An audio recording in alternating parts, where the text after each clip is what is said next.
All right, now that you have gotten rid of all the junk, for whatever reason, and we're going to talk about your reasons here at the last time, okay? But after you gotten rid of all of the junk, tip number 2, I want you to start telling yourself this. You are more powerful than food.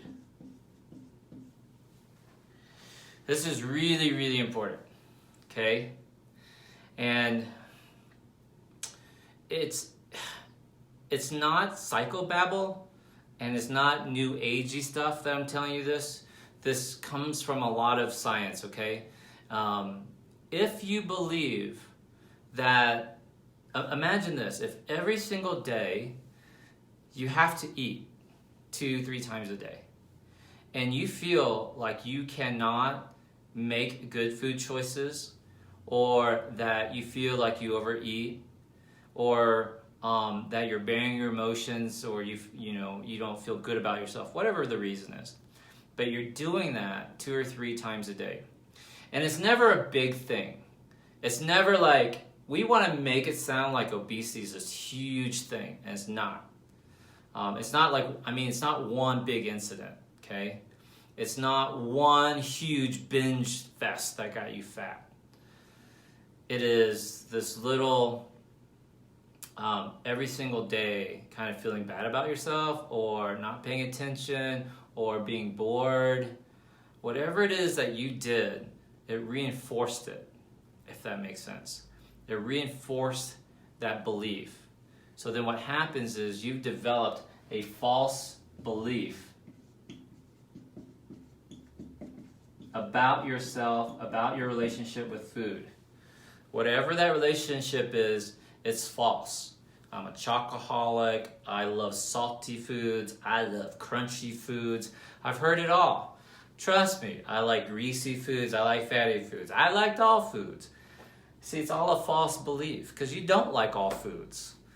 Think about that. You don't like everything that's salty. Trust me, I can find some salty shit you don't like. You don't like everything that's sweet. And then what happens is when you get challenged on this belief, you start finding squirming little things. Oh, I like everything salty except for pickle juice, right? Or, I like everything chocolatey, or, I don't like anything sweet except for Belgian chocolates. You start justifying this false belief, and it lulls you. It lulls you into this, okay? And what I want to talk about here, and why this is important, you are more powerful than food. This whole reinforcement is what Darren Hardy, he's the founder, he was the publisher of Success Magazine. In his book, it's called The Compound Effect. And I want to talk about obesity in terms of the compound effect and your weight regain, okay? So basically the compound effect is this idea that small actions performed regularly over a long period of time is going to get you that result, okay? So small actions, this is actually quite true. If all you did was 10 push-ups a day every day, and you did it for a year, you'd actually have better results than somebody who went to the gym for an hour a day or 2 hours a day and stopped it after a month. But here's the idea. Small actions times consistently times long period over time equals your result, your success. And I'm not even going to say your success, I'll say result, because when you're talking about obesity, no one got fat overnight. Even if you were one of the unfortunate ones that has been overweight your whole life, or overweight since you were a little kid, or overweight since you were a teenager, it still took years, right? It still took years. And And we want to, like, we see shows like 600-Pound Life or stuff like that, and we think that it's about like gorging yourself all the time, or being like really really psychosocially abused or disturbed. But reality is that's not true. For the vast amount of people who had weight loss surgery, it was just one bite too much for a long time. It was like a scoop of ice cream 2 or 3 times a night, or it was drinking on weekends, and it just got worse and worse and worse. Does that make sense? Small actions consistently over a long period of time is what we call the compound effect. And for most people, that's what's happened with obesity.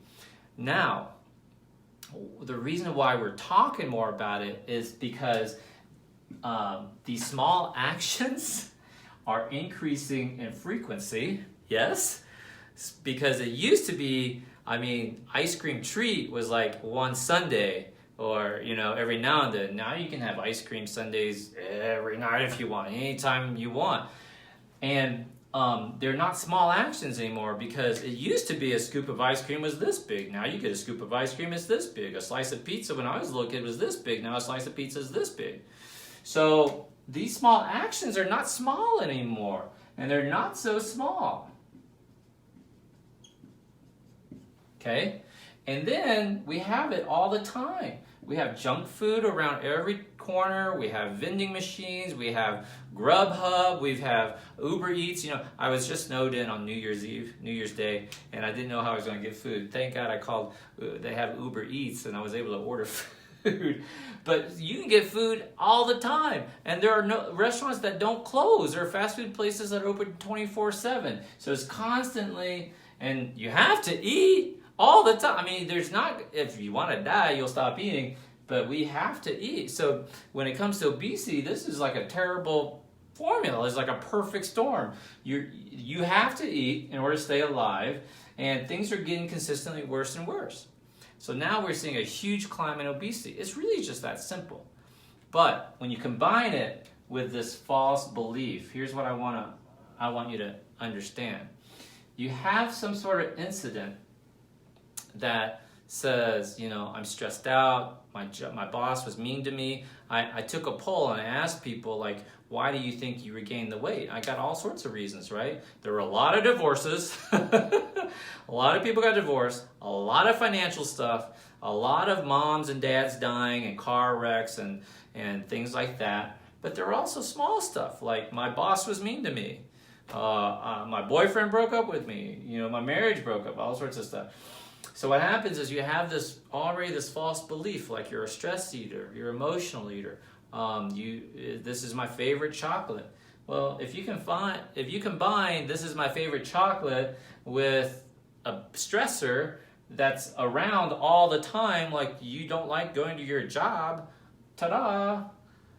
You do that for 2 or 3 years, 10 pounds a year, and next thing you know, you're 100 pounds overweight. If your BMI is 40 or 50, you qualify for weight loss surgery almost.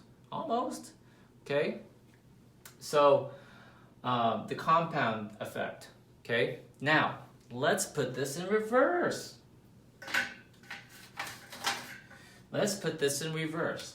Weight regain. You guys got all excited because you had weight loss surgery, or if you didn't have weight loss surgery, you were dieting, losing weight, going to the gym, all sorts of stuff. And it doesn't matter if you diet for 6 months or you go to the gym for 6 months, eventually you're going to stop. And it's no different with weight loss surgery. Congratulations, you did all the stuff. You did the psych eval, you did all the lab work, you got put to sleep, you were cut, and you had your intestines rerouted or your stomach removed, you had sleep surgery, whatever. And you were committed for those first 2, 3, 4, 5, 6 months. You were committed. You could only take 2 or 3 bites and you got that pressure and you're like, oh, I love my baby sleeve. You could only take 3 bites, you're like, love my bypass. And maybe that feeling lasted for 9 months, a year, 2 years. I got people 3 years, 4 years out, still just not very hungry. Don't eat very much. right? But eventually, what happens around that 2-year, 3-year mark that we graphed out, on average, what happens is small actions, right? Hey, I'm going to take one more bite. It's just that, oh, that hurt. Oh, I wish I hadn't taken that one bite. Or, man, I am really stressed out. I really deserve this glass of wine, right? Or we got nothing to drink. Oh, there's Diet Coke. Well, your husband goes, well, it's here. I bought your favorite Diet Coke. It's diet. It's got 0 calories. Why not drink it? Because Diet Coke leads to sweet tooth, which leads to candies and junk and cravings and dehydration, right? Because it, dehydrates you, got a bunch of chemicals in you. So, but it's not like you sat there and you just downed a 2-liter bottle of Coke like you used to, is my point. It was maybe just one little sip or 2 sips.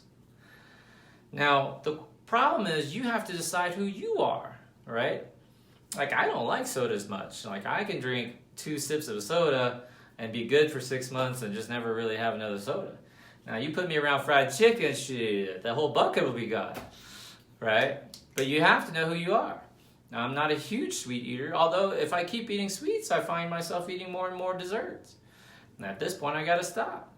I mean, there's a reason why every New Year's, every January 2nd for the last 3 or 4 years, I go on a no alcohol, no coffee thing, because during the holidays, with all the Christmas parties and all this stuff, I drink way too much alcohol and I drink way too much coffee to get me going the next morning.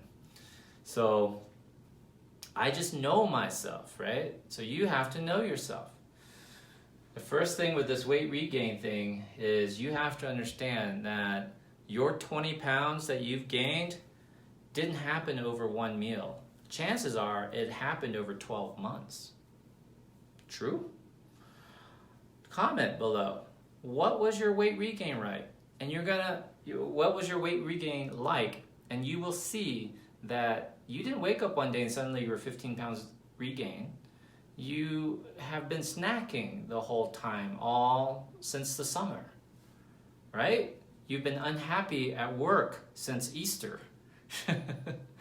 Small actions consistently over a long period, all right? Super important, the compound effect. But this goes back to this. You are more powerful than food. What you think about your relationship with food is a false belief that has been reinforced through a long period of taking very small actions. And you can reverse that. You can reverse that. And how do you do that? You got to start saying things like this. I am more powerful than food. I am more powerful than food. Okay? Sound good?